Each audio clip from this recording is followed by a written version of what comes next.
Well, my friends, we got an approval.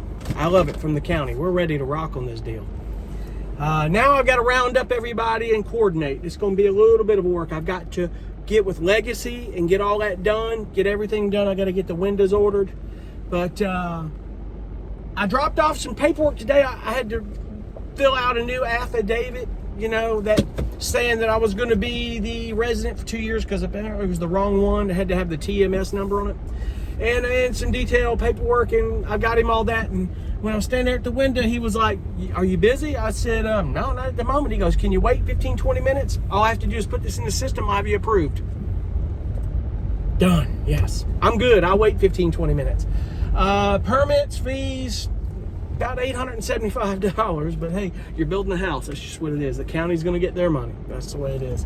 The order of the inspection process, the order of it was a little bit different than I thought a little more simplified, but it wasn't. It was when the concrete people come out, they're going to have to come out in 2 trips. He's got to come out and inspect the footings with the PA strap. Then they come out and put the piers. He comes out and inspects basically the wall, the framing wall width and all. He has to inspect the piers to make sure they are with those piers are at width for that house coming in. In other words, if it's over 13.6 feet, they're going to say, "Nope, you got to redo them." So, we're talking inches. It's got to be down to the wire. Then they bring the shell of the house in, and I thought he had to come in and inspect the house and then come back later after I did plumbing and electrical. He goes, "No. When they bring that house in," he said, "they'll bring it in and you go ahead and do your plumbing and electrical rough out. We're going to do all 4 away right there. You're going to do the plumbing, electrical, and your house all in one shot." Then he clears me to insulate. Once I insulate, he comes back and he inspects the insulation. Once that's good, I drywall. Once I get to a point, I can tell the electrician to come in, put all the fixtures and everything coming in, everything done with that. He comes out again and he inspects the electrical fixtures and everything hooked up and gives the power company green light to put power. This is why, I told you won't get power to the house unless you have a building permit to do this and the okayed from the county. In South Carolina, I know for sure. So that's important that you understand. If you're going to build a tiny home and you're going to do it right, this is the way to do it. Plus, you want to do it right because why? It will become real estate that will mature in value. It's important. You don't want to just do anything where it's sitting there, it's not insured, but people are doing that, and I don't know how they're getting away with it. But after that, the final inspection is I'm going to get that house completed on the inside, all of the final fixtures put in, the trim, and all that stuff done. He comes in, he does the final inspection to give me the occupancy, the occupancy permit, the CO or the OC or whatever he said it was. One of those 2 letters in some form, order or fashion, but it's the occupancy permit, the certificate of occupancy, the CO, that's it.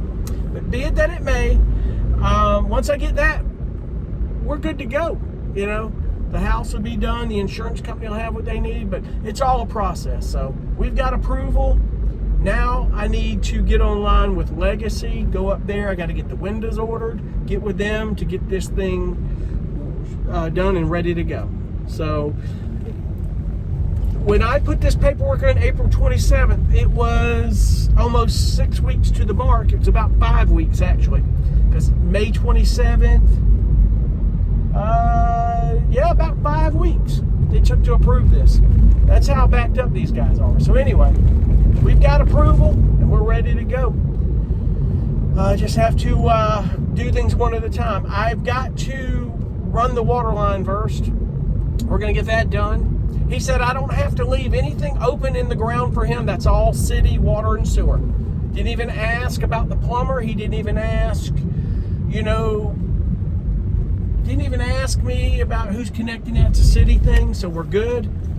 So it's good to know that they don't have to inspect any of that. It'll all be there. So I've got the plumber be doing that. We'll get the water line and start the step with the concrete guys taking their their 2 or 3 trips. You know, once I get the footings inspected, they can do the piers, and then we'll bring the house in. So that's just a detail I'm going to have to get with Lutzen, the company that's doing the construction on the concrete. The building inspector said I deal with them all the time. Lutzen's a great company, great group of people. You picked a good one on that one. So when your building code inspector tells you that, the guy who approved you, you did it right on that deal. So I had to pay a little bit more money for my concrete, but it's got to be done right. And that's important, folks, when you do this stuff. It really is. So I guess it's off to the next step. I'll keep you guys posted when we get there. And try to document this every step of the way. And I appreciate you for watching. We'll see you on the next one. Be cool. Bye.